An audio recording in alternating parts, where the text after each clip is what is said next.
Judgment time.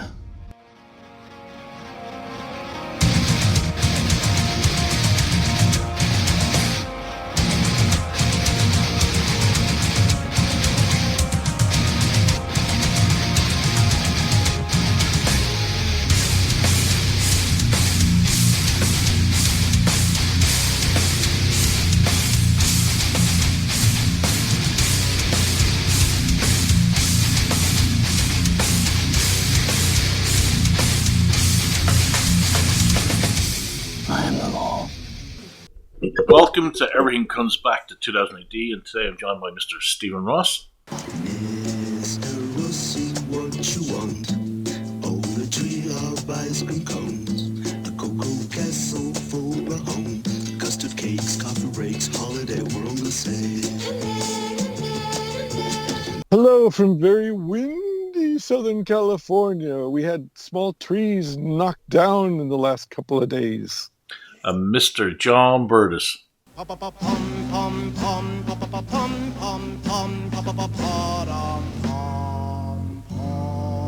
Hello to all you dockers out there from the Garden of England. How come all your John's not with us today because he's doing stuff with Sam and Cass? Actually, I think that's a lie. I think the reason he's not on today is that England were well beaten by the Italians in the rugby over the weekend, and he didn't want to talk about it. He wanted to save face a bit, so I think that's why he's not here. I think he rocked and rolled all night and partied every day at that old man rock festival he was at. That's the old folks' home, isn't it? That's where they put on that concert.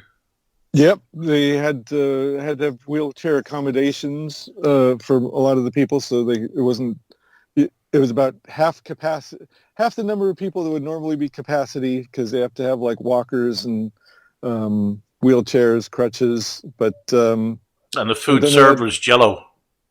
They had to Jello make and sure oatmeal. That the lights didn't reflect off of everybody's head too much, so they had to put filters on the lights for that. Yes, and there was Jello at the concession stand, some milk and magnesia. So yeah, and then they had to use some Febreze to get rid of the smell of piss and hair dye.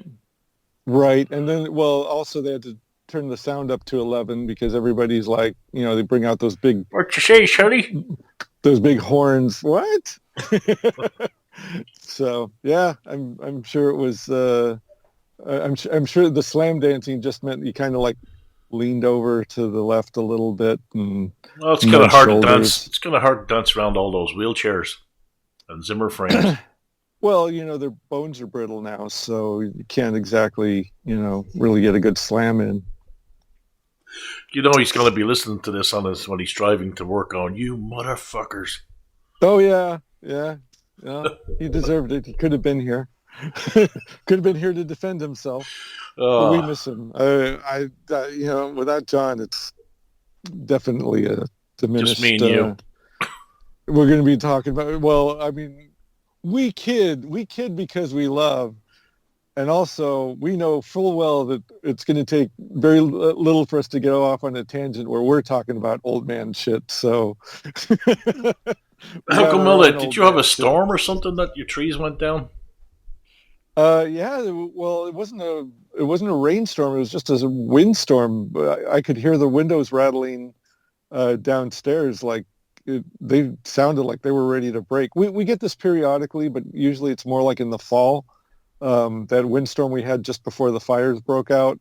That was insane, and I had to walk home from the bus in that. And I mean, there was like literally refrigerators being blown down the street. Somebody left one on the curb apparently, and there it was going by me. So smacking into cars. Yeah, so this wasn't nearly as bad as that, but like my dad and I went to the bank the next day, and like one of the trees in the parking lot had been blown over. So that was always exciting. Well, leaves and crap everywhere. Well, we won't do deaths because that's John's forte. Nobody died. Yeah, nobody died. Death was held back this week. So if you're planning on offing yourself this week, it's not going to happen. the powers that be will interfere. And when you knock the legs out from under your chair, the chair will miraculously appear underneath you again to stop you from getting killed because John's not here to do the deaths. Also, he can report on all the people who keeled over during his rock show. Yeah, plenty of deaths there, probably. Yep. The death of rock and roll. Yeah, not from ODing, just from, being 90 years old. Do you want to do Kickstarter corner? You got anything, Mr. Ross?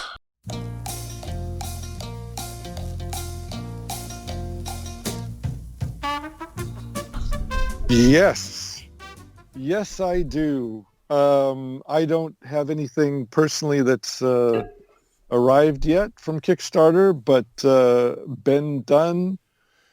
Normally, I don't shill his stuff so hard because I know everybody's not necessarily a fan.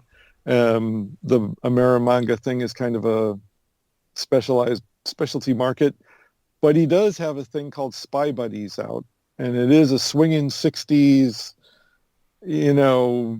pop culture-y kind of thing. Austin Powers. It's not. I hate to say Austin Powers, but it's definitely a retro cool spy girl story. If you like Modesty Blaze and all that kind of thing, it's Diabolic, all that kind of stuff. It's definitely going to be up your alley. Chuck Dixon wrote it. I forgot the name of the guy who did the art, but it's not Ben's art. It's a guy he hired. And man, that guy does a beautiful mix of line drawing and digital. It's not AI, but it's digital painted backgrounds, and it's a hell of a lot of fun. So I found out that it's actually 60 pages, even though Ben forgot to mention as much on the Kickstarter itself. So it's a 60-page thing. If you're in the UK and you just get the digital copy, you'll get your money's worth. So there's that, and then I think you updated it. I think you updated the site to have to show many pages, because there's nothing worse than asking for $40 and you're only getting 20 pages. But this is like 60, so it's not bad. It's good value. Yeah, well, that's thanks to you, because you told me and I told him, and so he does listen, and so so again, the digital copy's fine. And speaking of digital copies, the 77 has issue number 12 out, and it's been fully funded, so they have a great reputation. Once they're funded, you're pretty much guaranteed that you're going to get something. And I will probably have to go for the digital copy because the mail and the tariffs and all that's just gotten too sky high for me. Oh, tell me about it. I have to go down to the post office later and get something checked out for Glenn. Glenn in Australia. He's a listener and a fan of the show, and he backed the caretakers, but the shipping is from the fulfillment center is outrageous. Because the way they pack everything, it's all big, heavy-duty cardboard and everything else, so you're paying extra for that. So I said I'll go down to the post office and see what it'd be like just to send it in a normal mailer to Australia and see what the price will be. It'd be lower, but I told him I'd get back to him about that, so I have to do that today. This is just a dumb side thing. So I finally got around to sorting everybody's comps from the last year. So there's the Immortal Red Fox guys from Angazee. There's you from Jungle Comics. There's the letterer who's done like everything. And like an idiot that I am, I had been keeping all these boxes from my comic shop in case I had to send things out. And they had some big, fat, chunky ones, and I got rid of those because it started taking up so much space in the corner of my bonus room. It was getting to be a fire hazard, and I didn't want bugs. So I kept the smaller the ones that had you can send about maybe a dozen issues if you really packed it tight.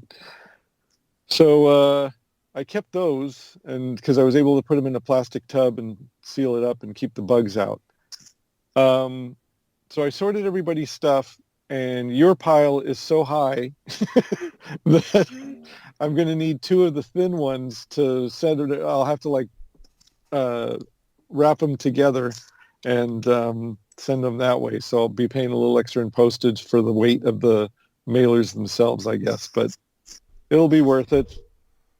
So anyway, if I had just kept the fatter ones, it would have been better. But I know, but they take up a lot of space. they do. So, and as we were talking about before we were recording, I'm probably not going to have to be sending out too many comps in the future. So unless I start selling my crap piece by piece, I probably won't have to be keeping comic mailers around anymore. So there you go. And I think that's it. How about you? What you got out there? Well, I'm waiting for on the Caretaker's Tales too. I'm waiting for the proofs to come in. Mm-hmm. So I haven't heard anything back from Kablam yet. So let me, I'll check while we're talking. So you've sent out the digital copies, right? No, I don't send them out until the physical copies are sent out at the same time. Oh, okay. So my digital copy is a special friend copy, huh? Yours was actually that's changed. Yours is a proof. That's actually changed. Ooh. All right. So, by the way, we'll talk about it when we talk about it. When we actually talk about it. So, they're currently reviewing the files for the Caretakers. Well, speaking of proofs, I looked a little more closely at something you had sent me yesterday, and it was for Shaman Kane, and that did get fixed. So, oh, good. Or at least they said it did. I didn't see the final one, but I pointed it out, and Doug said, "Oh shit!" So hopefully he fixed it. Yeah, it was speech balloon. It was the font inside that was doubled. Yeah. One over the other. Yeah, good. Got that fixed. So it should be pretty close to perfect the way Dave would have wanted it. So, and then what else do we talk about? Is there anything going on the good old US of A? Nah, not Besides really. war? Just yeah. Well, the funny thing about that is, like, I thought they declared the Ayatollah's son as the new Ayatollah, the new supreme leader. I mean, only that's real comic book language, isn't it? It's like, yes. Dr. Doom is the supreme leader. Like, what good guy calls himself the supreme leader? Anyway, they appointed his son as the new Ayatollah, and I could have sworn they killed him. Oh. So maybe they didn't, but he's on the list. Yeah, all that stuff. Everybody's lying. Everybody's pumping up their numbers. Somebody tells me something, I go, yeah, okay. No, that was a news article I read, and it turned out to be not correct. Oh my gosh, the news was incorrect? Yeah. News is incorrect, just like the comic book news on Mike Richardson.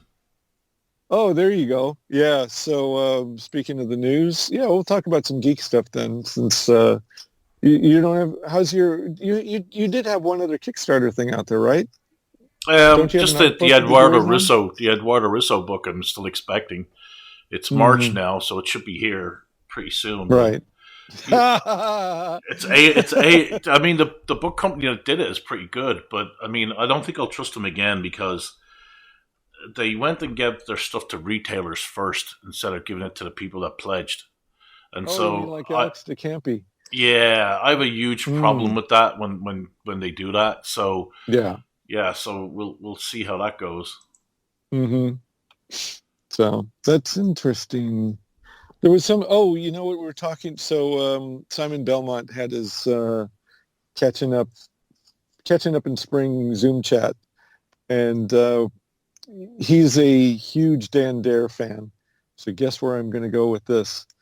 So they were the guys, Simon and the other guys, Jason Caskey and the Ellis twins and the others were almost universally not thrilled with the Alex DeCampi writing Dan Dare.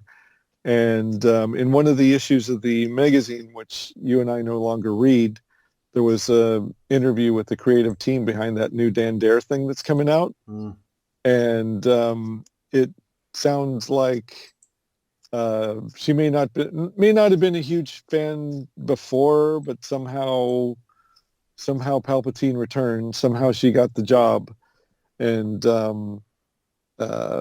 she was doing another thing that was like, what is she doing writing that? Because I mean, as much as I dislike it, the Rogue Trooper thing kind of makes sense. It's like, okay, apparently she's got a working relationship with Duncan Jones, and Duncan Jones is directing the Rogue Trooper movie, and so, you know, there's a connection between the movie and the comic now, blah, blah, blah. But I forgot what it was that she was working on that was like, geez. But anyway, but what I didn't realize was, there's this actually can tie into Kickstarter Corner. If you don't want to hear me type, apparently that Dan Dare thing was offered on Kickstarter.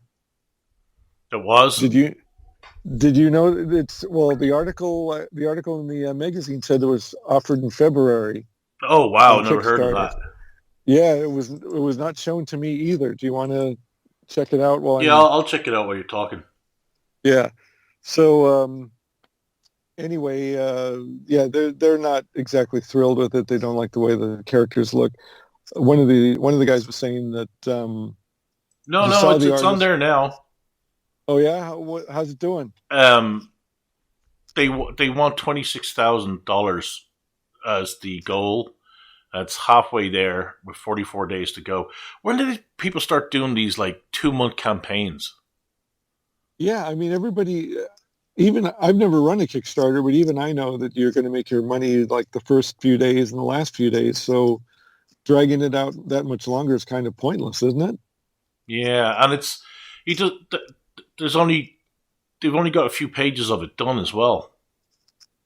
Yeah. So it's like, if you're backing that, you're going to be waiting till the cows come home for you to get it. How many pages? It's like 120 some pages, right? 112 pages. Right. And he doesn't have his trademark eyebrows. Okay, so that's exactly what was said on the Zoom chat. One of the guys had seen those pages. There was a big Comic-Con, at least one big Comic-Con. I kind of lost track of which convention. What the fuck is Alex DeConti doing?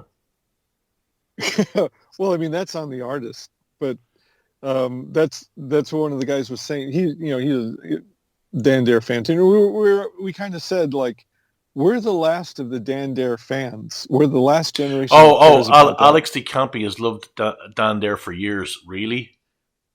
Well, I mean, if she's thought about doing this for 3 years, I guess you could say years. But I came across Dan Dare in my teens because of my love for Flash Gordon and the British and the 2000 AD stuff. So it's like, it's British Flash Gordon. I mean, that it isn't, but it kind of, that's how it was sold to me, and I was sold. So, and at the time, whatever years those giant Hawk books came out, you know what I'm talking about?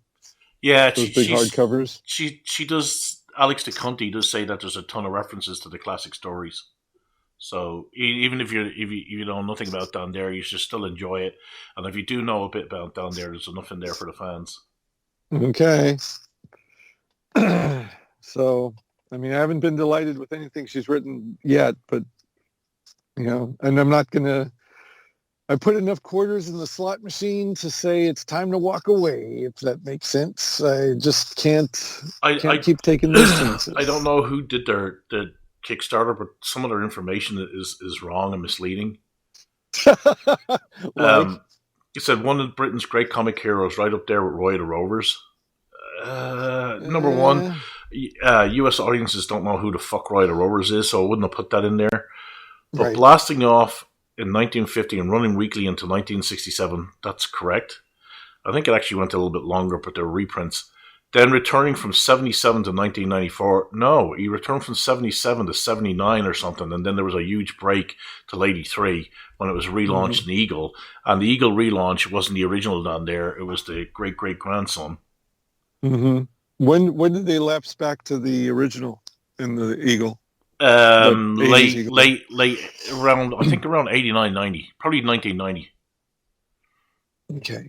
And even then, here's the problem with down there. He's only suitable. He only works in a 1950s setting, right?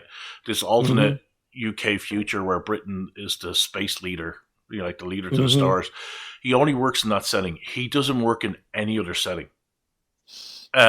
When they brought him back in 2000 AD, they tried to make him relevant for the 70s, so they made him kind of punk looking, kind of David Bowie looking with his DD on the chest down there, and it looked nothing like the 1950s down there, and it was a flop, right? Right, because the dads that was aimed at were like, nope. Yep.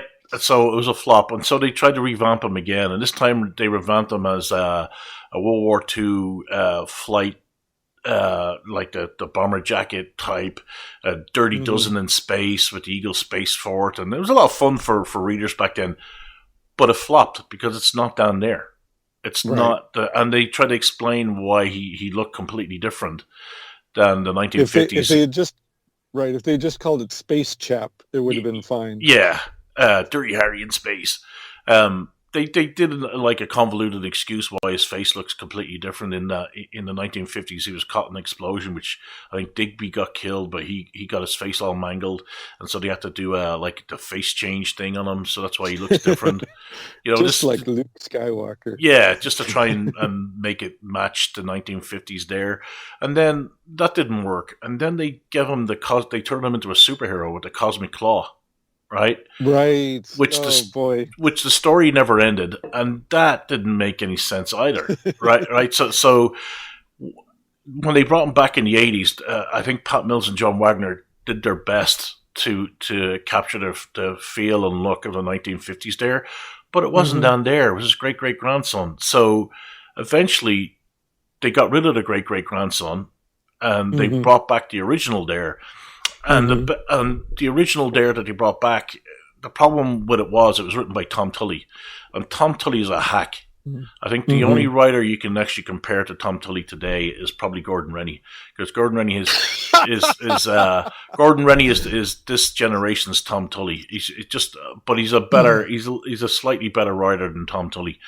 But I think he can keep his ideas like in his head long enough to follow through with if he's gonna. I mean, there's a lot of like loose ends and dangling things with Gordon Rennie, but he can pick him up and keep him consistent. He doesn't do like Tom Tully does, where it's just like, oh, I completely changed that because I forgot. Yeah, well, Tom Tully will have stuff where Don Dare's being kidnapped or captured, and then 3 episodes in, oh, I forgot I had this mini bomb in the heel of my shoe. He'd do stuff like that. Or there was one episode. There's a rejigger the ship in 2 minutes. Yeah, there was a reality TV thing where the Mechon took over, and the Mecon's being reduced to the role of Skeletor. I will get you, He-Man. It's kind of that kind of thing. And the reality TV show takes place on the space station, and the reason it takes place on the space station is because the aliens, if they go down to Earth, they'd have to be put into quarantine, right? And then 3 episodes later, they're down on Earth. Like, there's no mention of quarantine again. So Tom Tully would fudge things all the time and fuck up things. Because I think he kind of figured that, well, kids are only reading this week to week. There's no way this stuff is going to be collected. Right? So he would fudge things all the time. And you had Keith Watson come back on art on a couple of stories, and he's really good. John Ridgway did some great color work. John M. Burns, great color work. The stories are crap, but they were fantastic artists that really captured the feel and look of down there. Then you had David Pugh, God bless him, that tried to do his best to capture the 50s, but his style was always way out there and wacky. I loved it. It didn't. I mean, it was whack. It was. I understand why people who were like purists would not like that. Yeah. But I thought it was pretty cool. Well, what didn't suit it down there when they brought him back like that with David Pugh and John Hayward was another one as well, Yeah. was that they used modern sensibilities for the character that was created in the 50s. I mean, they have stuff where Peabody gets her hair done and she's asking down what does she think of it, and maybe the Mechon will notice it or stuff like that. Just bizarre, just bizarre stuff. And then the Mechon would say, like, as you earthlings say, two in the bush is worth one in the hand. You know, it was like ridiculous. And I'm sure they try to be faithful and do an upgrading of down there, even though it's the 1950s down there. They try to upgrade them into modern times, and it doesn't work. Down there only works in this time period. And even the one that Grant Morrison did with Ryan Hughes captured the look and feel, but it was so cynical. And Down there is not cynical. Down there is the UK equivalent of Superman. He's supposed to be optimistic, upbeat, you know, that can-do attitude kind of thing. And it's completely gone. And the problem with when they relaunched Down there with Dynamite, I think Dynamite did a series on Down there. The problem with that was it was Garth Dennis, and Garth Dennis's knowledge. I'm sure he read all the original 1950s Down there in the 60s, but he went with a mixture of amalgam. Yeah, amalgam of the 2000 AD Down there with the 1950s Down there. And that didn't work either for me. I mean, I love the story, but that wasn't the 1950s. There's some great stuff in that miniseries, but it wasn't the 1950s Down there. That was more like the 2000 AD Down there. And then Pete Milligan came along and just screwed the pooch. His Down there was absolutely garbage, and the artwork wasn't the best either. And now you have this, which resembles nothing like Down there. It's Down there in name alone. They might as well call it Flying Spaceman. Right. Plus, the other thing is, like, there's a part of me that's, like, sadistically curious about it, because Alex DeCampi's politics are such that you've got a guy who couldn't be any more white and any more male and any more cis. And I can't imagine her being able to pull her shit together enough to actually write it that way without throwing some zings in. And I don't know. I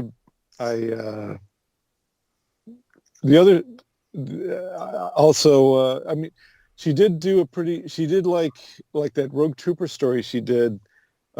She did kind of write it in the style of like an old timey Rogue Trooper story. There was action, all that, but then there was like some dumb shit stuff, and then there was there's dumb shit stuff that interfered with his origin. That changed his origin completely. Oh yeah, that was huge, and also there was like chapters in there that just felt like padding because they had to get it up to like, you know, a graphic novel, get trade length. So you know, if it's 122 pages, and also I mean she really did that on Full Tilt Boogie. There was stuff in there that just was like, you know, so cynically written, like gigantic panels for no good reason. Cynically written so the page count could get up. And you could say like, oh, well, she's showing off the artwork. Well, you know, the artwork was pretty good no matter what. From a storytelling point of view, some of those pages didn't even have to be 2-page spreads or, you know. Yeah. I already have a bad feeling about this because Andrew Mark Sewell, number one, he's got 3 names. Don't trust people with 3 names. He's the publisher of B7 Comics, and he says, "This is a miniseries that feels fresh and exciting, at times terrifying, and a very different sort of space opera that is a race against time to keep our planet alive." So there's your message. But which still retains the feeling of hope and wonder that is the heart of any Dan Dare book. This is written by the publisher that hasn't seen all the artwork yet because it's not being created. Right. So what are they doing? Going off of her pitch or her script, probably, or whatever. Yeah. So her script, and again, like if they're going to have to create 122 pages or whatever out of whole cloth. Oh, no. Listen. In First Contact, the science is updated, making Dan's world one we can understand for a current point of view, a world of bickering oligarchs, broken nations, and climate disaster. That's exactly... Yeah, this is how you know it. This is Alex DeConti has fucked up everything. It's ripped from today's headlines in the Daily Mail. and the Guardian. I wonder if Sir Hubert Guest in it is actually the Ayatollah, and the Mekon is actually the good guy. Oh, So well, automatically, it's a dud. It's completely fucked. I mean, the I will say the, this: ma- in the first Dan Dare story, the reason he makes contact with Venus is because there was a huge food shortage on Earth. So Mhm. that's your green part of thing in there. But this looks complete as if it's going complete left wing. The Mekon's going to have like a big old blonde Trump wig. Well, that's what Pete Milligan did more or less in the first. It is Dan Dare series. It's you know what, Oh and it's not God! it's not the politics. It's just that it's done in the most boring way possible. So if there was an Bickering actual oligarchs yeah like George if it was an Soros and his kid. if it was an No, no, actual no. They're the argument, good oligarchs. You're allowed them. They support the right things. yes, Klaus Schwab could be Yeah. the Mekon, and no, actually, he wouldn't be the Mekon. He'd be the good guy. So yeah, and well, so here's the thing, though. One of the guys said that he saw a few of the pages at one of the Comic Cons and noticed the eyebrow thing. Oh yeah. And the artist was there and asked him about the eyebrow thing, and the artist apparently wasn't even like aware that the eyebrows were a thing. And then, and I'm an American, even I know the eyebrows are a freaking thing, Well, another thing as well. Dan Dare isn't a captain; he's a colonel. Oh, see, well, okay, full disclosure for our listener, you just finished a Dan Dare Prog slog, so, or what would Dan you Dare call that? Eagle 1980 slog. Yeah. So you literally just finished that. So this is much fresher in your head than it was mine. So I can say, oh, I love Dan Dare, but it's like, it's been a while since I've read one.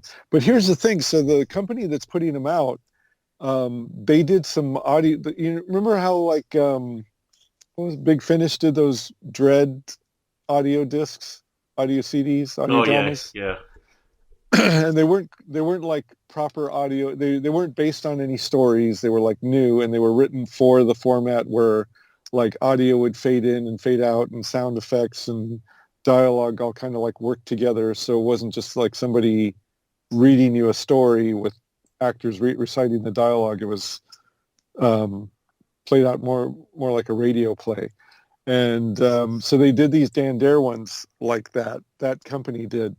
So that's probably where they had the link to do something else. But it's also the same company that does Robin Grenville Evans. Sadly, he has three names, but sometimes he doesn't use the middle name.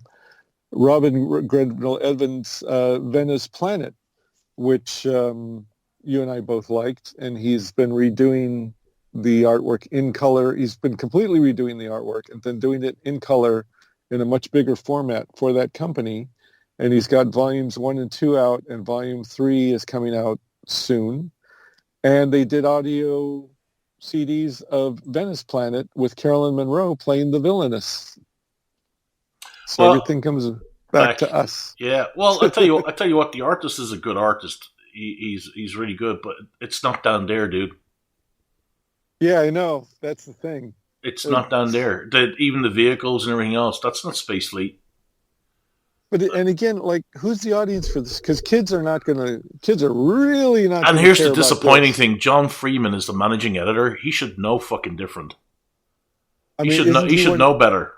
isn't he the guy behind Spaceships Away, or isn't he one Down of the the tubes. people? He just down the tubes. I know he does Down the Tubes, but I think he's also like closely associated with Maybe. Spaceships Away. Well, And fair play to Alex DeConti. She has in her profile picture. It's a picture of her and a pussy. So obviously she did that as a joke. So that's pretty funny. Good for her. is is she doing the Look at crazy cat lady thing? look at the creative team image. Look how pretentious the executive editor is. Oh, I didn't look it up. Everyone, get ready to hear me type. Look how pretentious he is. I'll send you the image. No, I want to see the Kickstarter. I didn't look it up because actually I'm using a different microphone. Can you even hear me typing now? No. So you Oh, have wow. you have Andrew Mark Sewell and Helen Quigley promoting Dan Dare as a creative team in Space Fleet, Starfleet uniforms from Star Trek. That'll do it. Yeah, what's up with Dan Dare's face? He looks, you know. It's not Dan Dare. It's generic bloke. Yeah, I mean this looks like a GI Joe style jet. Um, Even the Space Fleet logo is completely different. an exciting for well, I mean we got this first. Starfleet, whatever. I assume that's a first page with the ship that looks like a GI Joe vehicle, and then GI Dan Dare's like standing around talking, looking through binoculars. Then people standing around on the ship, and he looks a little like one of the Goss brothers. But It's like oh, she here, doesn't. They don't know that climate change is bullshit. oh, you mean the? Are you talking about the? The first page is in the first dialogue. I mean, oh my god, this thing is going to be a disaster. Oh yeah, yep.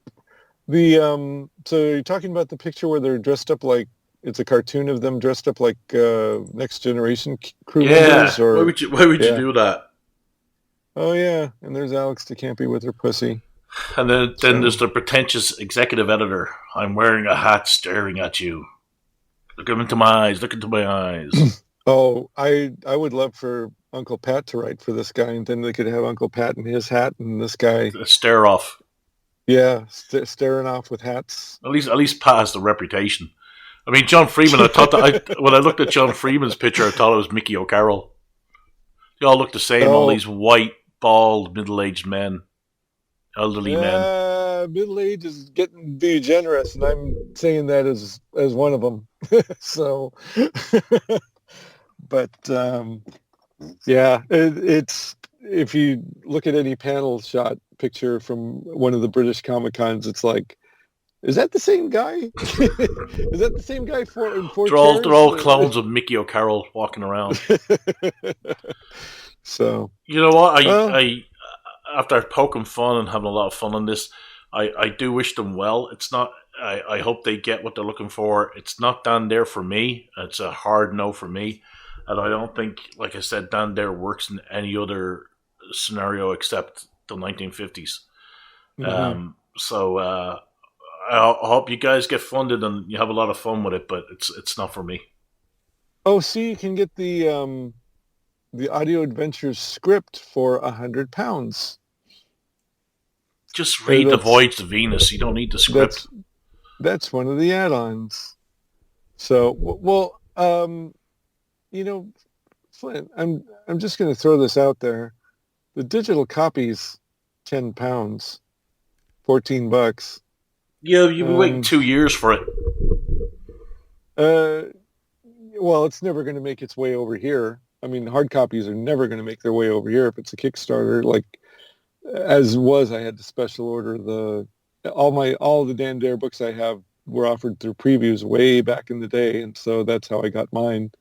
But you almost never saw any of it over here since. I guess I could get them off of eBay, but whatever. So yeah, 10 pounds. It's kind of like, 10 pounds split however many ways. Share with friends. Just saying. So Just wait until it anyway, hits the pirate sites.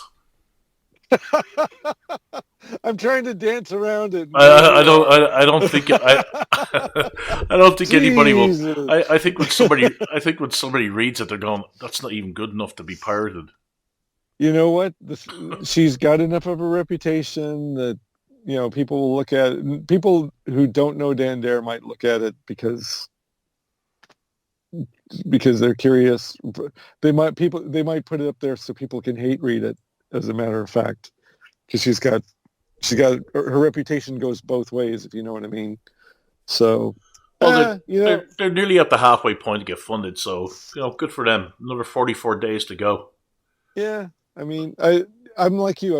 I wish him well. I'm not gonna back it. I with all this nostalgia stuff, we're so far out from like the original creators of most of the stuff having anything to do with it, and the time period in which it was great. You reading the Eagle stuff as a 50-something-year-old man, with many comics under your belt, both written and created, you're going to be looking at it a little more critically than I looked at it when I was probably in my late teens in the 80s. I just thought it was so weird and wonderful and campy and, British Flash Gordon-y that I was, no matter how dumb or bad it was, no matter how dumb or bad I would think it is if I reread it now, I was all in back in the day.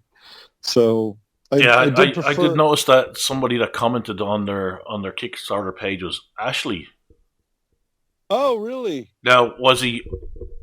What do you think his comment would be?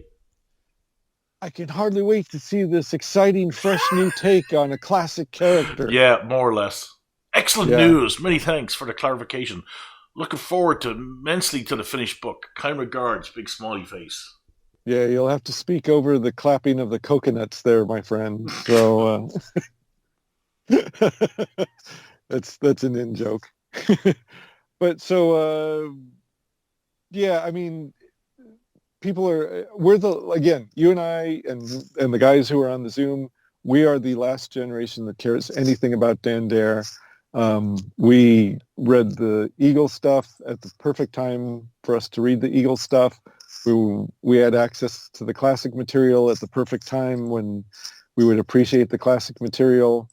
And I really don't need anybody. The Garth Ennis one, I thought the art was pretty good. I generally don't like Garth Ennis's writing for the reason that he doesn't seem to know how to end a lot of his stories. And I thought the ending, from what I remember, the ending of that was kind of weak, of his Dan Dare.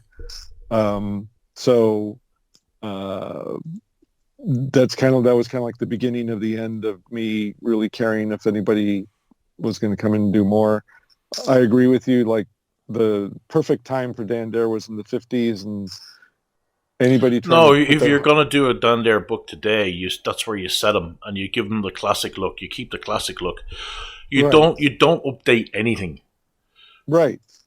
I'd love to see a Dan Dare versus Alien story in that 1950s look. Yeah, well, I mean, we've already got the Grant Morrison hot take version of it. I don't know if we need another hot take. I don't think going back to the past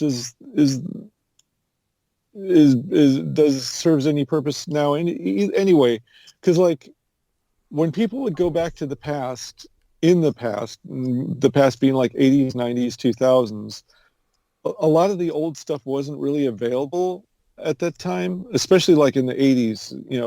The reason why you would bring something back is because like the old version of it was either on the collector's market or whatever. But like I can read digital copies of the old Dan Dare stuff. They're not hard to find. But wouldn't it be great to read a Dan Dare story with that 1950s style, like an artist that's able to do that style, the painted style, perfect, where Dan comes across the aliens with the eggs and the...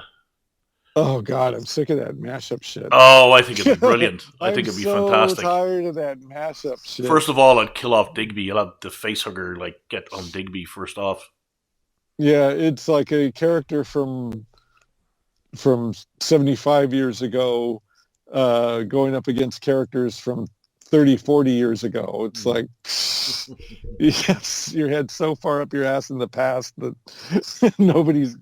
It's what are you talking about? I'm coming out with my Dukes of Hazzard versus Aliens comic book. All right, I'll be there for that. Where the aliens kidnap Daisy Duke and the Duke boys have to throw the race in order to get Daisy back from the aliens. And can you have the Boss Hogg will have the face hugger on his face.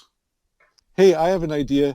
Could you do a thing where, like, Smokey and the Bandit, where the Corvette goes flying off that dock and lands in the water, and then the man from Atlantis has to come rescue him, and it's a team up with the man from Atlantis? Remember the man from Atlantis? Fun. It has to be aliens versus Dukes of Hazzard. It has to be funny. Okay. Yeah. Well, you just want to draw Daisy Duke. Aliens versus A-Team. Yay! Yes, Predators versus A-Team. They could be. I mean, they're basically like the badasses. Then Mr. T can say like, or Face will say like, "Get to the chopper," and Mr. T say, "I ain't going to get on no chopper, fool." And then that would be awesome. BJ and the Bear and the A-Team and Dukes of Hazzard mashup. Just keep adding shit to it. Sanford and Son versus Aliens. Yes. There you go. They find the egg in the junkyard, and then it lands on Aunt Esther's face, and then the face hugger dies right away because of Aunt Esther's face killing it. There you go. There's lots of possibilities.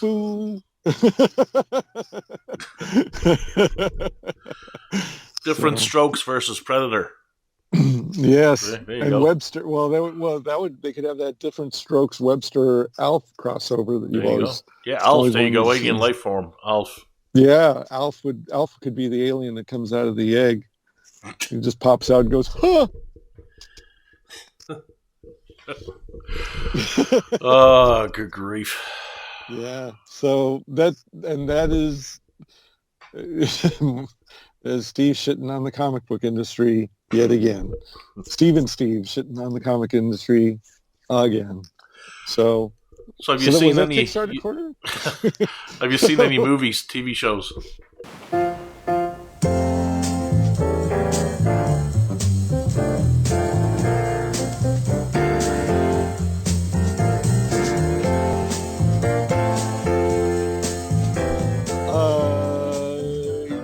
Yes, I'm trying to think of what people might be. Yes, I did. I saw. Did I say I saw that weird? Did I say I had seen that weird Fellini Casanova movie with Donald Sutherland? Was that? Yeah. Okay. So I didn't really spend a lot. I didn't do my 2 days with Dad. So the one day I spent with him, we were flipping around, and he found some Liam Neeson movie, and I was so not impressed that I did not do my due diligence and even look up the title. But it was one we hadn't seen before, or at least we didn't think we hadn't, or at least we think we had not seen it before. And the thumbnail is of him decking a guy.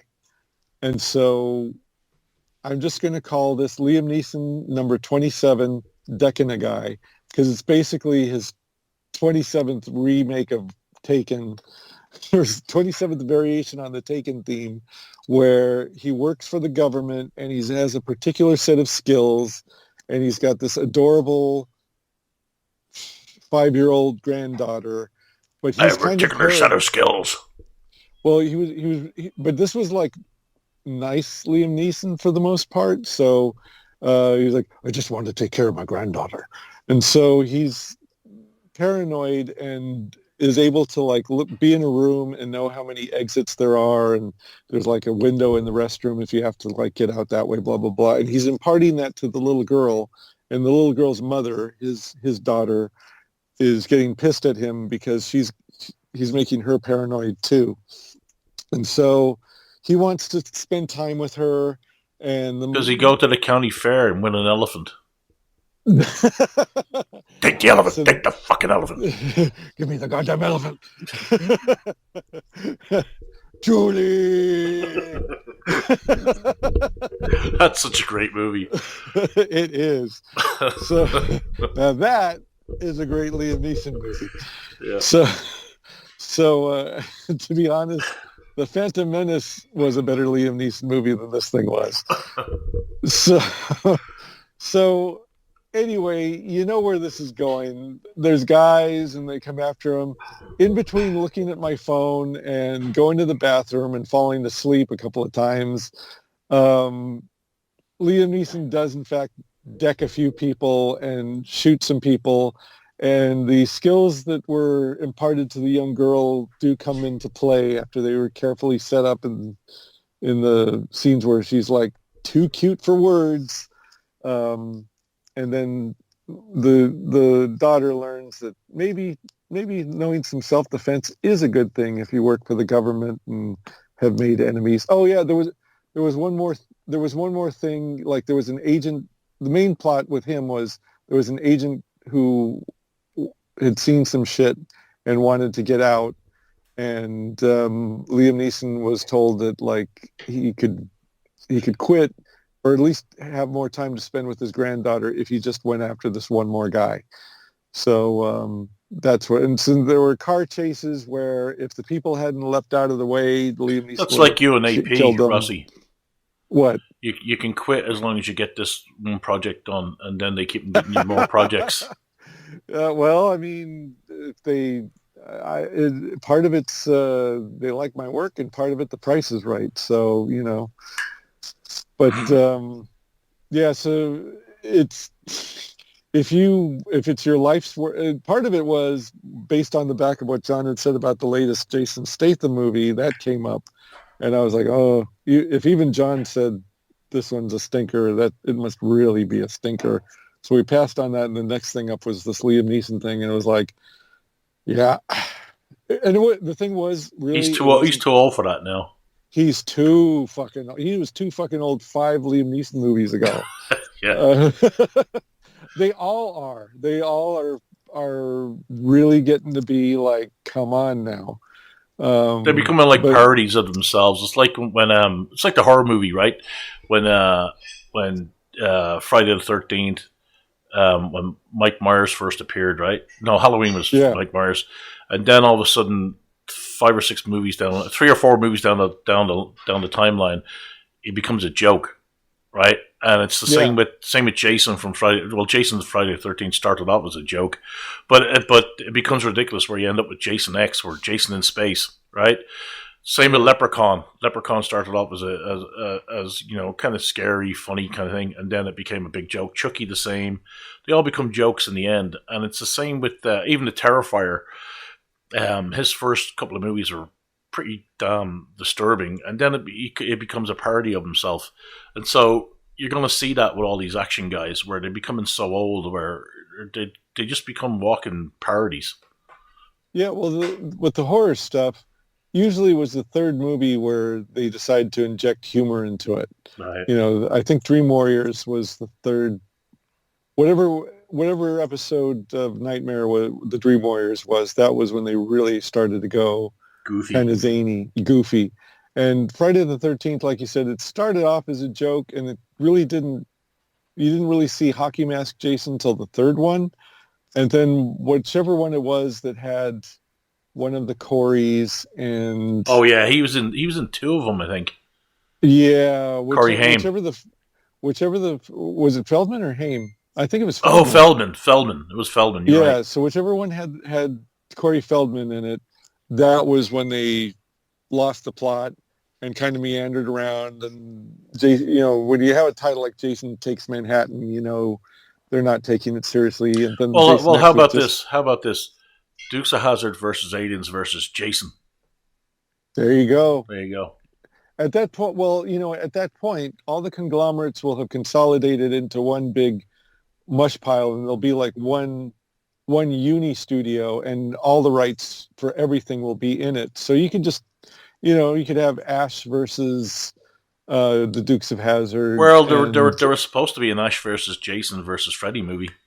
Yeah, I know. What happened is what done it in the end was that they wanted the guys who owned the property for Evil Dead wanted Ash to win, and they said no. Well, right, because I think it was something like that. Was it? Oh yeah, it was Freddy who does the wink at the end of Freddy versus Jason. I got to say though, Freddy versus Jason for what it was fun, but I it's don't just like wrestling. Yeah, I don't want right. Well, you sit through so I saw. I think I told you guys that I saw that movie with Big Gay Ron. Like we would go. We would call it explosion woman movies, which is basically like Long Kiss Goodnight type movies where some chick blows a bunch of shit up. Any movie with Vin Diesel or Van Damme, and any movie with like geysers of blood promised. So we were like, oh yes, we are so down. Freddy versus Jason, first showing, first day.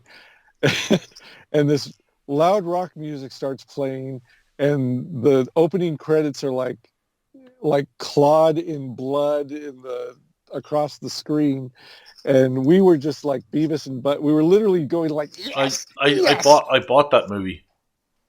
Oh, me too. I don't have all the Freddy movies, and I don't have No, all but the I have Jason that one. movies.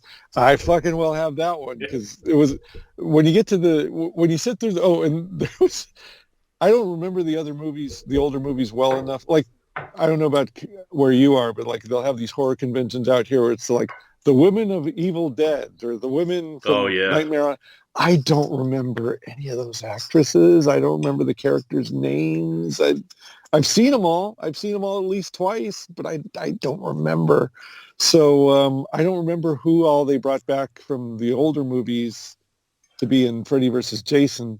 But there was this one blonde with huge boobs, and every time she appeared on screen, Big Gay Ron would just start laughing hysterically.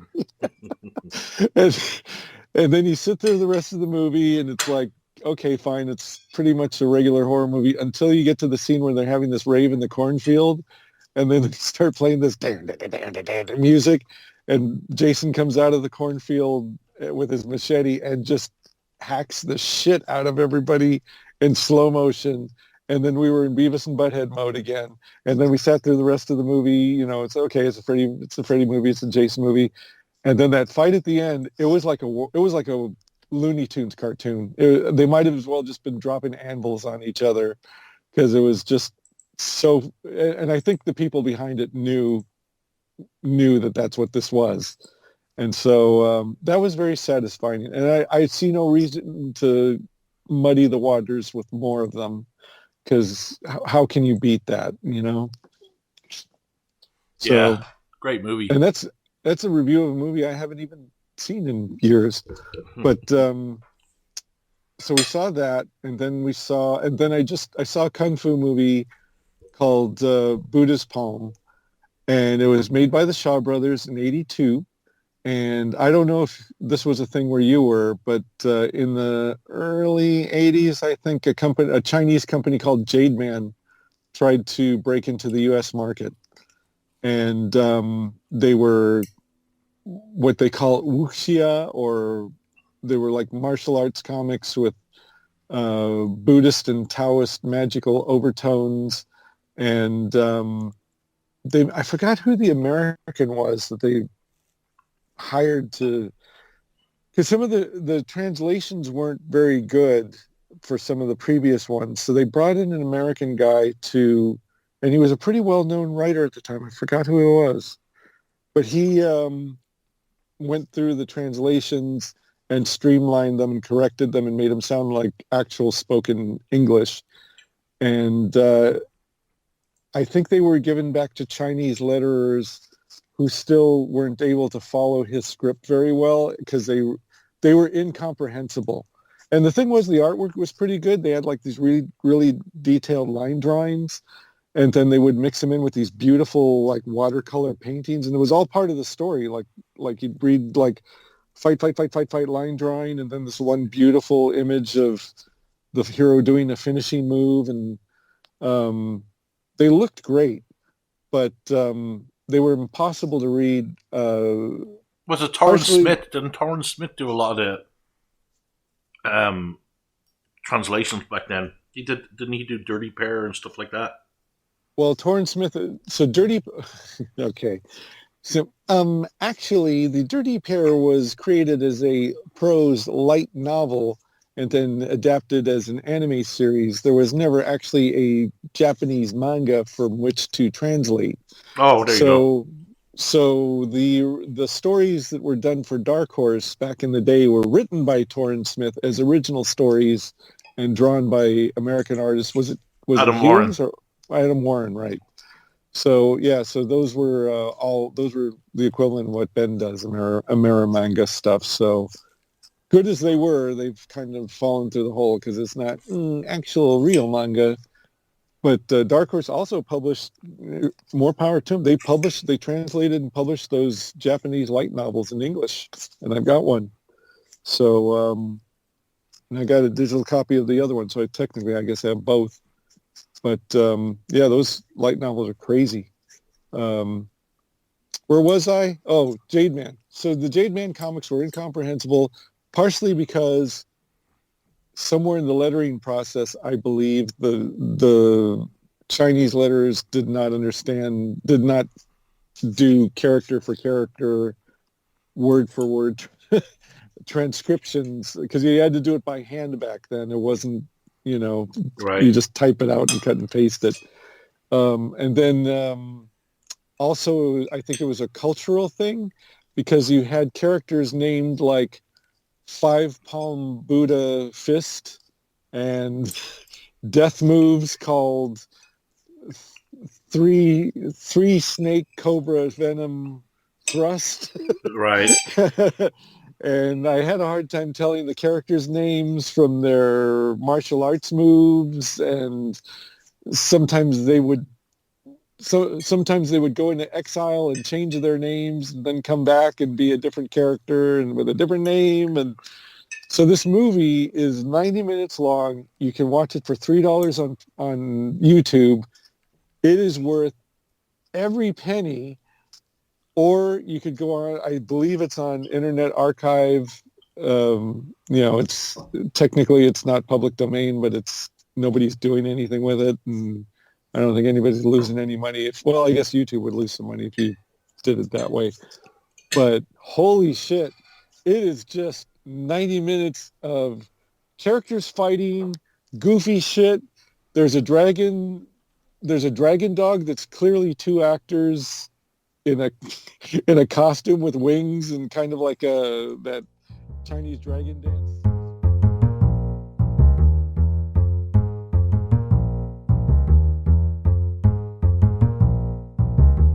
Tell why I like the movie. There were just like swastikas everywhere, magical swastikas.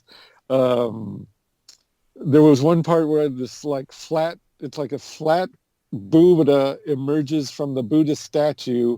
It looks like it's made out of tinfoil, and it attacks these two girls, and they do all these acrobatic leaps and jumps and flips to avoid it, and it just relentlessly keeps coming after them like the Terminator.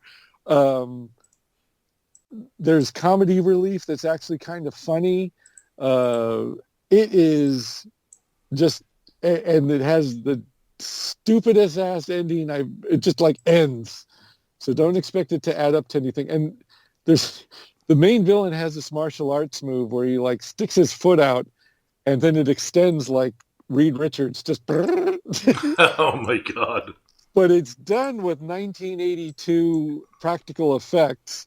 So it just looks like this accordion going like, and then at the end of the movie, his foot and leg become huge, like the Monty Python foot, and literally just like falls out of the ceiling on a guy.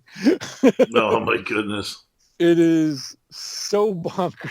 I mean, I was expecting bonkers because some of those older Chinese movies, well, like the golden age for the Shaw Brothers was like 60s, 70s. Some might say a little earlier, but 60s, 70s is like the stuff that Quentin Tarantino waxes nostalgic about. And I love that shit. And they made a movie called Super Inframan, which is like their attempt at ripping off the Japanese superhero genre. And wow, that is that is the movie that Ben Dunn and I bond over all the time. Super Inframan's like, if you only watch the last 15 minutes when the Inframan's like fighting in the villainous base, that's the greatest shit ever put on celluloid in cinema. But so I was expecting bonkers, but I wasn't expecting this level of bonkers. And so I wouldn't say it's a great movie. It's got 6.5 on IMDb. I would say I was probably 6.5. In quality, it's probably, it's 6.5. But in entertainment value, it's pushing 10. It's just like, you just sit there going like, what the hell am I watching? And why? And the girls are pretty and they're really good acrobats too. So you get some kick-ass chicks in there too. And it's quite the thing. So Buddha's Palm, check it out on YouTube. At least check out the trailer on YouTube and see what you think. Because the trailer is pretty much, the movie is pretty much 90 minutes of what you see in the trailer with very little lag time in between. And I think, yeah, I'm going to say though, I watched some shit on YouTube. Nobody cares. I was watching about like Mike Richardson commentary and stuff about the end of the world. Well, the thing So, we talked before we came on there, the thing with Mike Richardson was he was 75 years old and he near retirement anyways. And yeah, when his Dark Horse was bought out, like I think 4 or 5 years ago, so it's kind of like his way. I don't think they fired him. I think he they decided to let him go. I mean, say, hey, you're retiring now, off you go. So I don't think it's as right. as as oh my god, they fired Mike Richardson. I don't think it's that case at all. I could be completely wrong. Who knows? Well, here's the comic news. The comic news is not entirely faultless in this one. So, did they just did they like the way it should have, they should have made a public thing so that even the comic book news, which might be a little slow to pick things up how they actually are, even they would understand this. But they should have said Mike Richardson retiring, Yeah, whether it was an actual retirement or not. Just like that's the press release that goes out, and the cut and paste comic book news out there could just cut and paste Mike Richardson retires. And even if it wasn't quite that, Mike Richardson takes some hush money and says, yes, I retired, and rides off into the sunset and can do convention appearances or whatever. But the way that was done, there's enough of a gray area that it for looks people to like, speculate. yeah, it looks like he was just, fired. So if he was fired, like you said, I mean, he was already well past retirement age. Um, then that doesn't look good, and I feel bad for him. But also, what's a 70? I mean, he built this pretty great comic book company. He was well liked. I don't know if anybody's got like a bad Mike Richardson He was the story. one that bought the rights to Nexus and gave it back to Steve Rude and who the writer of Nexus was. Steve Mark Barron, Barron, Mike Barron, Mike Barron. Barron. Yeah. Yeah, So he's the one that did that. He did it for free too. Here you go. Here's your rights back. yeah. And he's responsible for bringing Hellboy and you know Sin uh, City, Sin City, Stan Sakai's stuff. Um, you know, Gru. great create grew really great creator-owned properties. Arguably their creator-owned properties were better than the ones that they tried to make up in-house. But Well, the only quality one that really books, took off, the only real in-house one that took off was Ghost, maybe The Mask. right? Yeah, I think The Mask took off after the movie, though. I don't know if it was like Yeah, probably.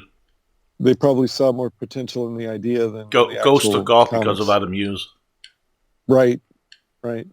So, and it was a pretty good, but it's one of those things that, like, if you'd actually seen a real actress wearing that costume, there was no way you could invest $30 million in something like that and make your money back. That's something that would have been on like one of those whatever cable channel ran the RoboCop movies. Yeah.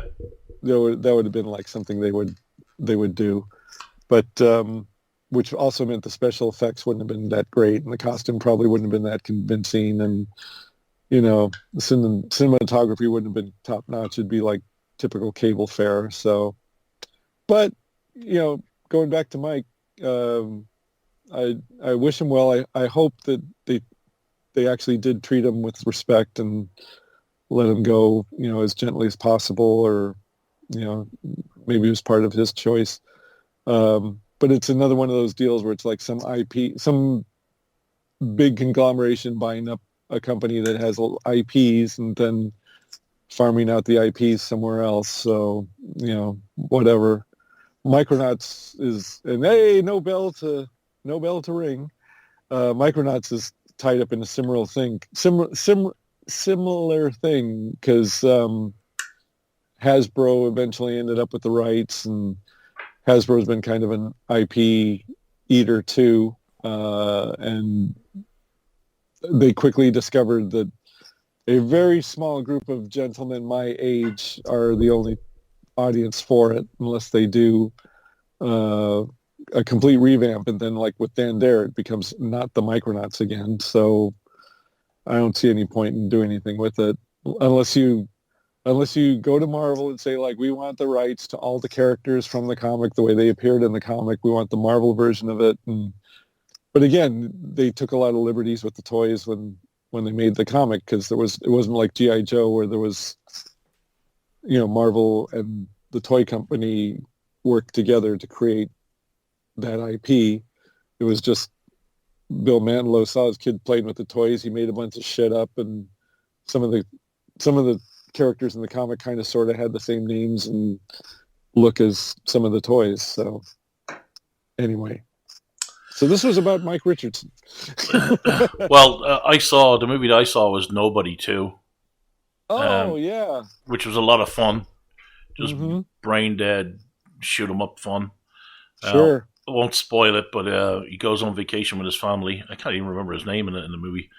He goes on vacation with his family and gets caught in some wild going-ons. And, they have the usual villain that's played for being crazy, and it was Sharon Stone. I didn't even recognize her when I saw that. Well, I was like, wait a minute, that's her? When Marnie saw the silhouette and it's supposed to be a crazy mob boss, she didn't even see her face. She says, "Oh, that has to be Sharon Stone." So she twigged it right off the bat. The problem with it is that they always play these like the heads of the cartels as if they're fucking crazy, but they can't be crazy if they're making money. I mean, if you're crazy, you're not going to be making it. So they have to be pretty smart, and so it falls into the usual cliche that you see with these movies where the cartel, the woman behind the cartel is nuts. Well, that very rarely happens. Right. So it was a cartoon. It was a live action cartoon. Yeah, basically it was a live action cartoon. It was a lot of fun, and I watched all the Knives Out movies with Foghorn Leghorn as the detective, and they're all very predictable. I predicted who was behind it, probably like halfway or quarter way. 20 minutes to an hour into the movie, I predicted who it was. Who the killer was, or the murderer was, or who they were, because there's more than one in a couple of them. And figured out most of the motives and most of the way they did things. Not all of it. There's a few things I didn't pick up. And then filmmakers do this cheat. And I said to Marnie, when I saw it happen, I went, "That's a fucking cheat.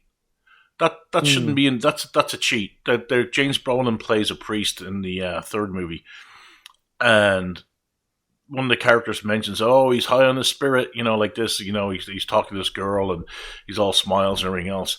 Then later on, you find out the reason he said he's high on his spirit is because they can smell the alcohol off his breath that he's an alcoholic.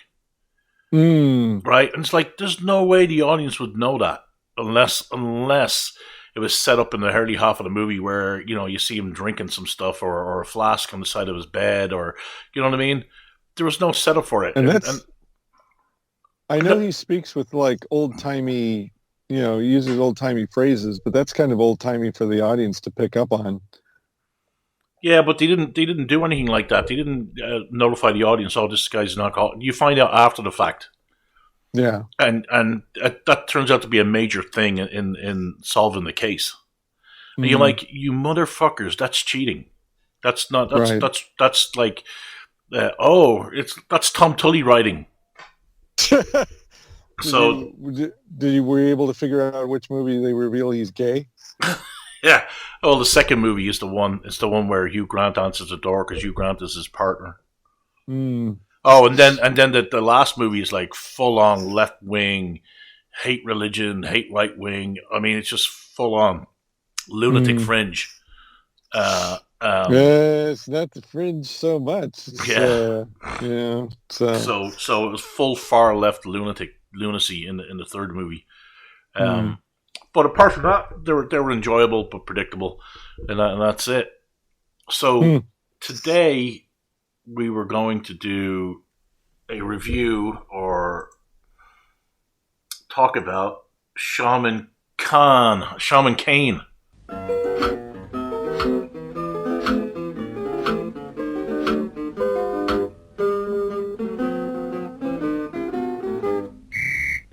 Pew, Barney McGrew, Cuthbert, Dibble, Grubb. Kane. It's Not Solomon Kane, Shaman Kane. Kane, and it's a 3-issue miniseries by David Broughton. Mm-hmm. Oh, David, you didn't. You did. The first issue, and we'll go through each issue, but these collect the stories. These collect the stories before his appearance in Planet Comics. Right.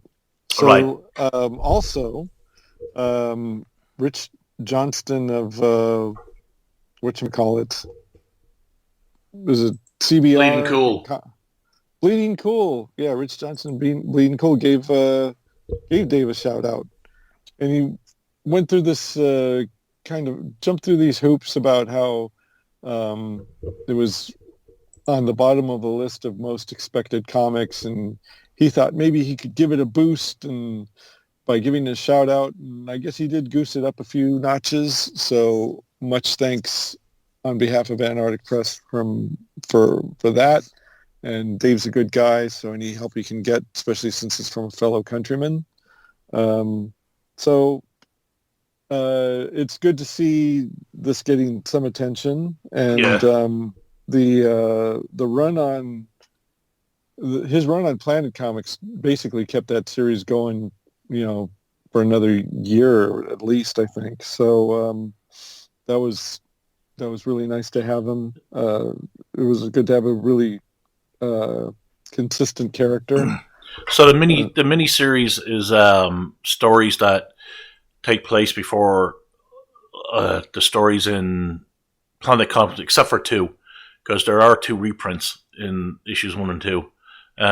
Right. That were in the original Planet Comics. One was black and white, actually, when it was printed in Planet Comics, but Davis went in and colored it for for one of the issues here. Why?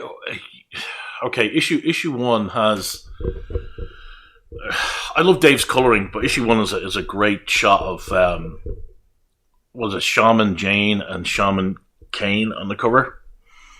Yes, and I'd like to address that real fast. It's the price is $6.99, and that's because originally it was going to be like double length, and AP decided there was something up with the shipping or the cost of printing or whatever, and they decided to go a little more than regular page length. Yeah, but they had already solicited it, and that came up like after they had already solicited it. So they'd solicited it being $6.99. So you don't see it here, but when you get the actual comic, you'll be getting a foil cover. So that's how they're offsetting the cost, the higher cost of the issue with the lower page count. Why does it have apmanga.com when it's not manga? AP, because that's the actual website.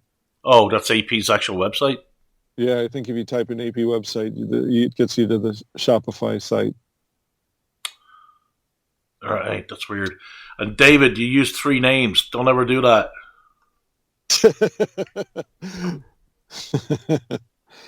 Yeah, so go ahead. He wants him to know that he's English. So the first issue has 1, 2, 3.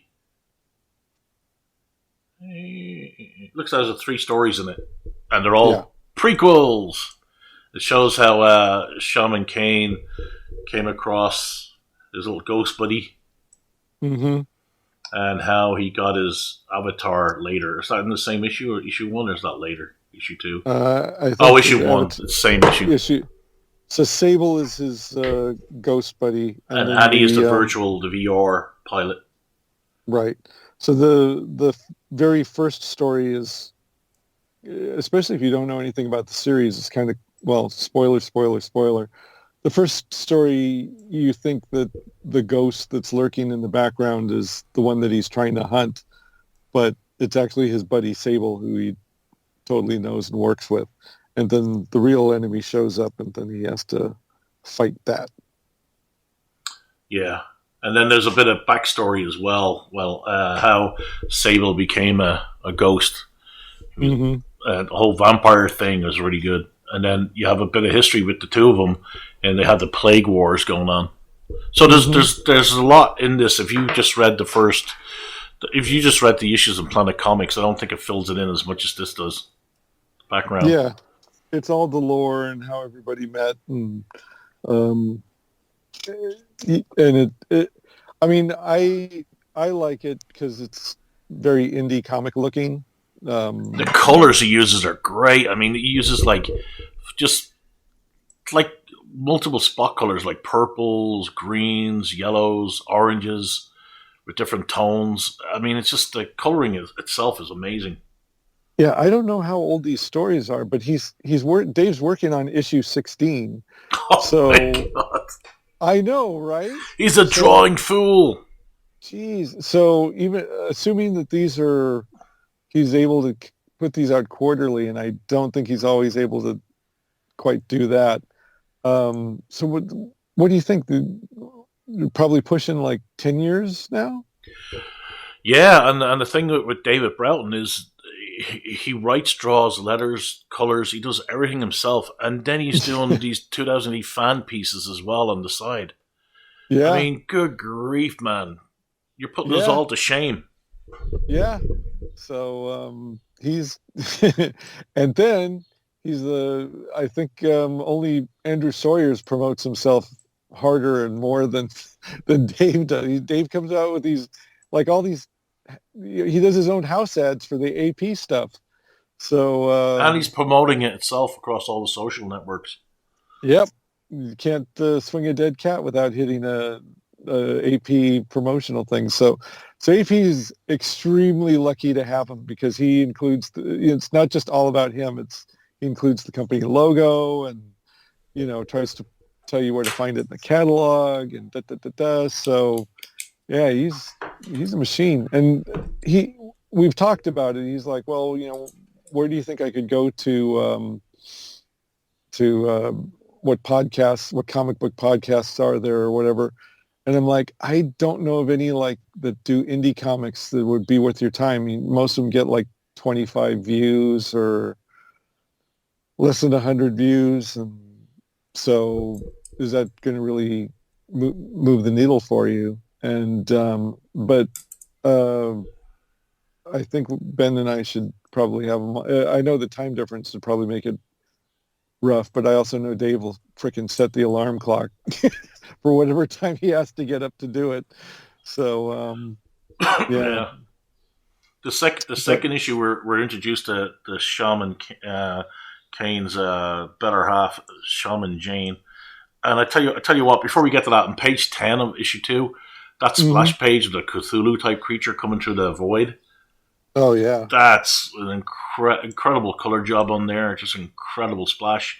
And then for Girl Trouble, which is the introduction of Shaman Jane, her first appearance, page 2, that pose. I mean, that's just he knows exactly where to put the emphasis. This is a new character. It's a partner to Shaman Kane, and here she is. Boom, and you can't ignore it when you see her. It's just so good. So this one, the cover is not going to be foil. They fixed the pricing, so you're just going to get a regular comic. But that cover is pretty damn cool too. There's a lot going on there. The way he draws the ship, the Shaman Kane ship, is it looks. It's not super detailed, but the design cannot be easy to draw. There's a lot of perspective going on. I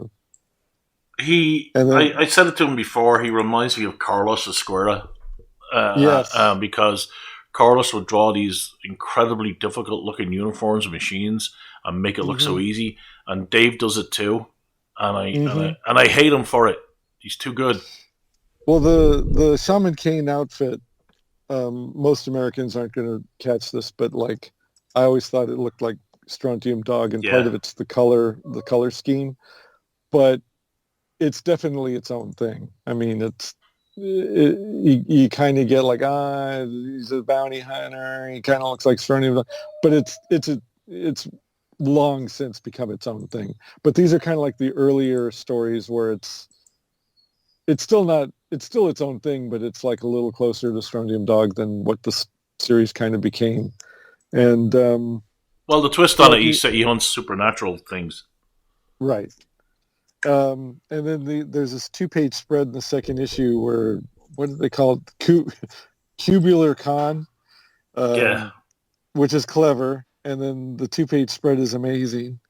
And we got, like you said, there's a little bit of girl trouble where the AI Annie and Shaman Jane's, she's got a last name that's Jane kind Rain. of funny.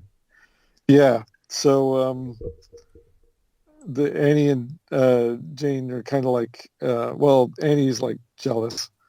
And yeah, it's and there's action, and there's always, see, the thing is too, like okay, so I guess we're kind of dancing around the elephant in the room. His art style, and this never actually came up in so many words at the AP meetings, but his art style isn't like flashy and dynamic and sexy like Ben Dunn's and Fred Perry's is. But like you said, it's a unique style. There's something about it that's attractive. He's sort of an artist, like Carlos Esquera.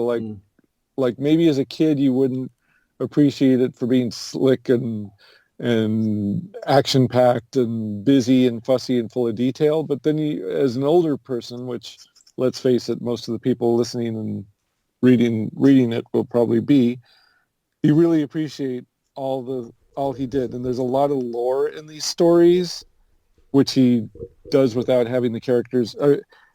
Characters stand around and talk in this, but it's never like that's the whole, for the most part, it's never the whole page. There's other stuff going on, like there's a ghost, or there's in the last story there's 3 or 4 different types of zombies, and he goes through the whole list of what they are and how they function. And the thing is with his stories is they're very seamless. Right. It's always moving. There's no, even if the characters are just talking to each other, there's something else going on to look at, and usually it's just for one page instead of like 5 or 6 pages like 2000 AD's been doing lately. And then action kicks in, and I think if there was ever an artist or writer that deserved a shot in 2000 AD, it's Dave. You would think, right? Yeah. But they have their own little clique. Yeah. So, and us praising him isn't going to help. No, probably not.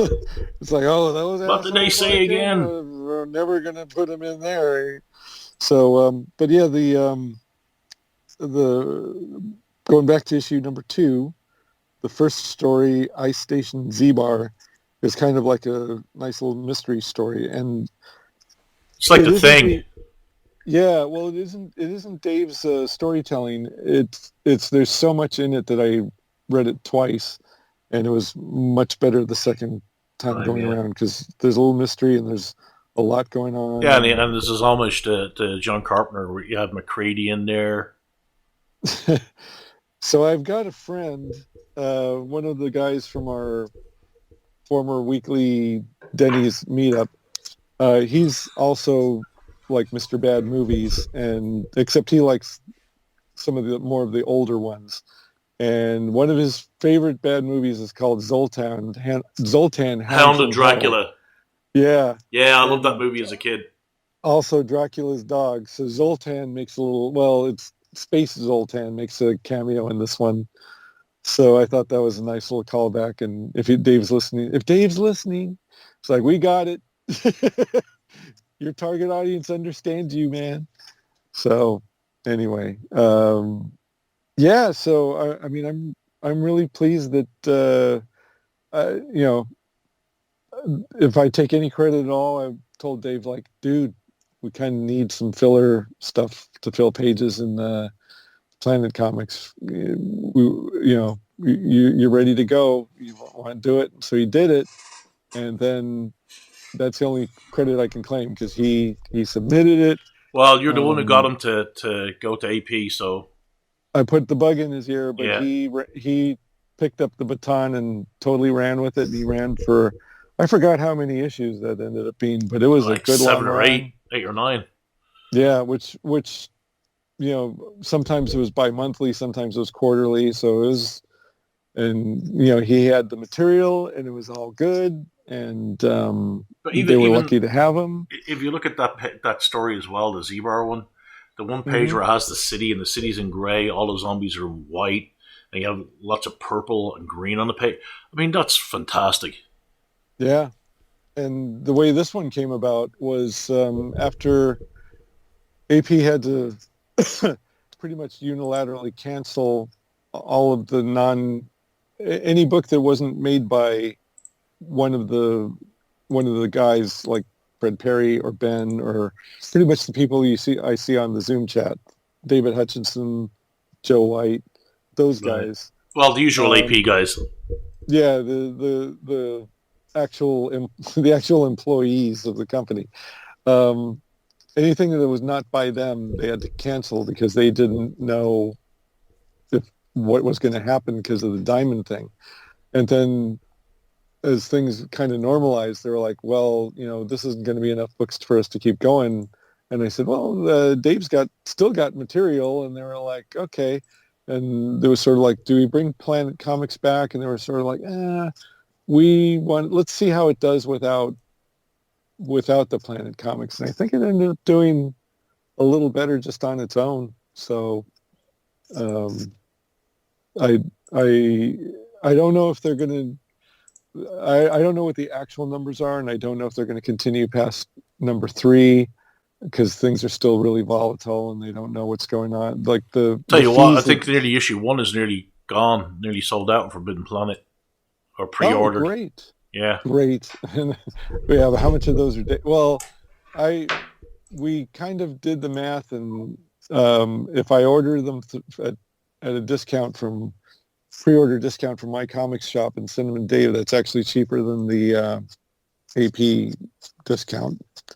So that's what we're going to do, and he can get them a little faster because you do have to wait a little bit to get the comps from AP because the same guy who's writing Ninja High School and fulfilling the Kickstarters and pulling the boxes in when the delivery guy comes and going to the cons and setting up for them there and driving from Texas to San Diego. That one guy is also the guy who does all the comps. Oh, and does all the website fulfillment. Yeah, Dave. Sorry, go ahead. He's the guy who does all the comps. That one guy does all the comps. So you will have to take your place in the line on that. You know, I love the covers like that he's done for 1, 2. I see the cover for issue 3. Mm-hmm. Man, that's fantastic. That's just it's what you want. You know, a good pose of the main characters on the cover. You know, Shaman Kane issue 1 pre-order for Forbidden Planet is more or less gone. Nice, and that it's a very unified look to the design, right? Oh yeah, I mean, I'm looking at the ad that Dave did for pre-order from your local LCS, and it's his layouts and everything is just fantastic. Yeah, I really hope people just. I'm going to ape his ads. I'm going to think I'll use the way he approaches his ads and do my ads the same way. That's how good they are. They're so good. Yeah. Maybe you should have for some white sheet stuff someday. Yeah. Well, I did do a Shaman Jane drawing a while back, and if he wants to use it, he can. I think I sent it to him. So, you did some fan art? Yeah, I actually put it up in the podcast message, so you can see it. But yeah, the way he does his ads are just incredible too. Well, as we speak, I'm wearing my Shaman Kane T-shirt, which is the same one that I wore when I was talking to Ben yesterday. So, as we were having our career-ending discussion about AI and how that's the thing, and that's the thing about AI. Just another note. On the new season of Ted, Seth MacFarlane has an AI version of Bill Clinton on there, and I'm like, all the artists that complain about AI and how it's garbage and slop, and get it off the forums, don't put it in groups, ban AI, Are those the same artists that work for Seth MacFarlane that are going to quit? Because I don't think they're going to quit in protest. Yeah, they may not like it, but what are you going to do? You know, and like I said about the foreign thing too, I saw an Indian movie called Mirai, and it was India's got like their own cinematic universes. They've got it's basically cops with superpowers cinematic universe, a spy cinematic universe, and then they've been trying to do their own mythological superhero they had two of them, two different ones. They were supposed to be like mythologically based, and you're not supposed to call it mythology. I'm not sure what you're supposed to call it, but you know, it's Shiva. One was, I think, based on Shiva, and I forgot what the second one was. This other one was, but they're not anyway. So Mirai had like a giant, like a huge mythological bird in it. It had a train action scene on a train. It had like a fight in the ruins of a temple. It had a fight in a street with people using magical powers, and it just had a whole ton of shit. And I looked it up on Wikipedia, and they said something about it being low budget, and it was made for, I think, less than 20 million American dollars. And this thing looked freaking epic. And there were like at least a couple of the mythological bird looked like CGI. Indian CGI is somewhere between not very good and like really good. Like whatever skills they may have learned from being outsourced work from Marvel or whatever, they're putting into their own movies. But the other thing that they're doing is like there was a couple of, this is back when the AI was, you couldn't really replicate shots or replicate things. It was like good for one shot and that was it. So there was like a couple of exterior shots of a palace that I think were probably done with AI because it looked even better than the best of the CGI stuff that were in there. And so like when a country like India or Indonesia or any country that makes mythological or fantasy or sci-fi films, but you know, they don't have the hundreds of millions of dollars to spend that we do.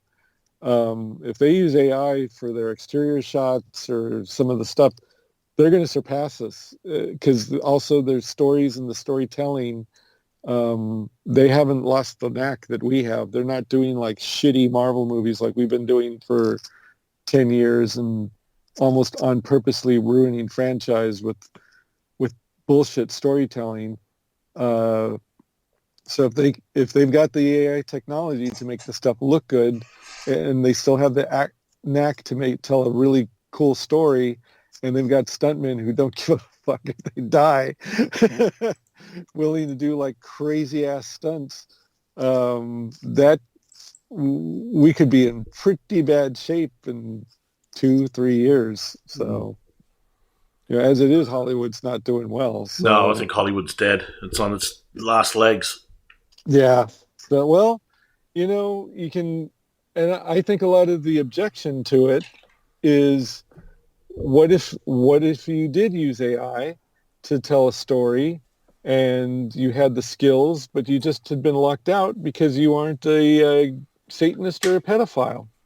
Wouldn't it be amazing to be able to make entertainment without having to go through the gatekeeping of the pedophiles and the Satanists? I think that would be awesome. So,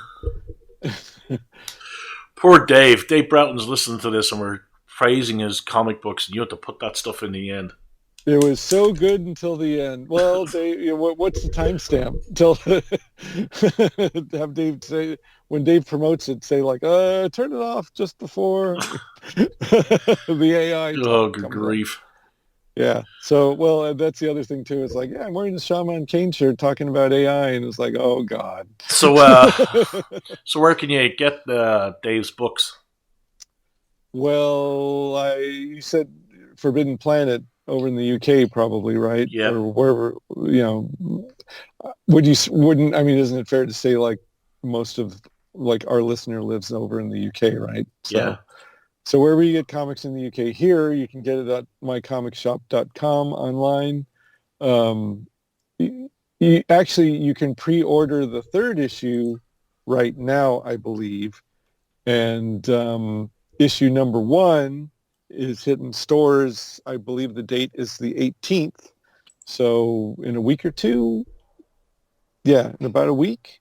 So wherever you get your comics, if you want to walk into a store, but it's AP, so it's a crapshoot whether your store will actually carry it. So. Dave, if you're listening, if you go back in and check Forbidden Planet and your comic is sold out, do an ad that your comic is sold out. You don't have to say where. Just put it's sold out. Yeah. And because you ain't telling porky pies, you're telling the truth. Well, and you're going to be getting eventually 25 copies from me, so you can sell them at a convention for some astronomically jacked up price. the sold out. Well, hopefully, I hope he can. I'm going to try to get it to him in time for Lawless or whatever. What's the next big convention over there? Lawless? Might be, yeah. May. So. Yeah. Oh. Yeah. Whatever. I think it's Lawless. So, yeah. So I'm assuming he's going to be a Lawless. So. All right. I think that's it. I think there's anything else to say before we hit the road. Not really. Don't forget to pay your mortgages. Yeah, I have to say something mildly racist about my co-workers in trucking. Oh my god! All right, I'll stop. I'll stop recording.